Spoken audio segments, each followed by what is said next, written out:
हरे कृष्णा, राधे राधे। नमस्कार भक्तजनों। आज के इस वीडियो में हम सुनेंगे माघ माह में पड़ने वाली अमावस्या, जिसे मौनी अमावस्या के नाम से जाना जाता है, इसके व्रत कथा। कहते हैं माघ माह के अमावस्या के दिन ही हरिद्वार और प्रयागराज में स्नान करने मात्र से ही प्राणी को मोक्ष की प्राप्ति हो जाती है। इस स्नान से मनुष्य को वही पुण्य प्राप्त होते हैं जो अश्वमेध यज्ञ करने से हमें प्राप्त होते हैं। ऐसा शास्त्रों में वर्णित है कि मौनी अमावस्या के दिन गंगा में स्नान करना बेहद ही पवित्र माना गया है, क्योंकि इस दिन गंगा का जल अमृतमय हो जाता है। यह दिन स्नान और दान और ध्यान के लिए बहुत ही शुभ है। जो भक्त मौन रहकर के स्नान दान करने के पश्चात इस व्रत कथा का श्रवण मात्र कर लेते हैं, उन पर सभी देवी देवताओं के साथ ही पितरों की भी छाया कृपा हमेशा के लिए बनी रहती है। सनातन धर्म की जय। भगवान श्री हरि की जय। कांचीपुरी नगरी में देव स्वामी नामक एक ब्राह्मण अपनी पत्नी धनवती तथा 7 पुत्रों एवं एक पुत्री के साथ रहता था। उसकी पुत्री का नाम गुणवती था। नाम के अनुसार ही पुत्री गुरु की खान थी। देव स्वामी ने अपने 7 पुत्रों का विवाह कर दिया था और अब पुत्री के लिए योग्य वर की तलाश में जुट गए थे। इसी दौरान एक दिन एक पंडित का आना हुआ, जो कि बहुत ही विद्वान थे। तब देव स्वामी ने अपनी पुत्री की जन्म कुंडली को पंडित से विवेचना कराई। जब पंडित ने गुणवती की जन्म कुंडली देखी, तब ऐसी बात कही जिसे सुनकर सभी चिंतित हो गए। पंडित ने बताया कि कुंडली में एक दोष है, जिसके कारण गुणवती के वैधव्य का योग्य है। देव स्वामी ने तब इससे मुक्ति का उपाय पूछा। उस पंडित ने बताया कि सोमा नामक एक स्त्री, जो कि धोबन है, यदि वह अपनी मांग का सिंदूर से लगा देती है, तब वैधव्य का यह दोष दूर हो सकता है। साथ ही पंडित ने यह भी कहा कि वह सिंहल द्वीप में रहती है, उसे किसी प्रकार प्रसन्न कर कांचीपुरी लाना होगा। यह सुनकर के देव स्वामी का सबसे छोटा पुत्र अपनी बहन गुणवती को साथ लेकर के सिंहल द्वीप जाने के लिए सागर के तट पर जा पहुंचा। चलते चलते वे दोनों समुद्र के तट पर जा पहुंचे और समुद्र पार करने का उपाय सोचने लगे। पास में ही एक विशाल वृक्ष था। उसी के नीचे दोनों बैठ करके और इस बात पर चिंतन करने लगे। थके हारे तो थे ही, साथ ही भूखे प्यासे भी थे। उस वट के वृक्ष में एक गिद्ध का पूरा परिवार रहता था। दिन भर इन दोनों भाई बहनों को परेशान होते हुए वह देख रहे थे। शाम को जब बच्चों की माँ उनके लिए कुछ आहार लेकर आई और बच्चों के मुख को डालने लगी, तब गिद्ध के बच्चों ने कुछ भी नहीं खाया।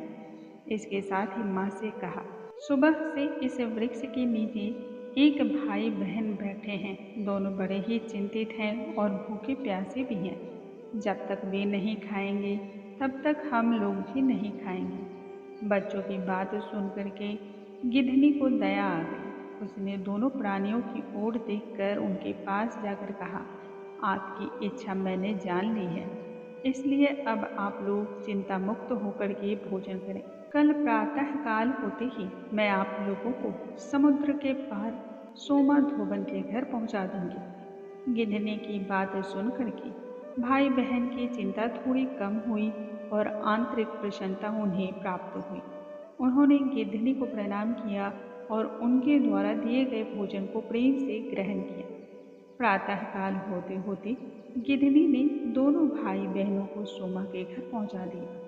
वे दोनों पास के ही जंगल में एक छोटी सी झोपड़ी बनाकर रहने लगे। अपनी सेवा से उन्होंने सोमा धोबन को प्रसन्न करने का निश्चय कर रखा था।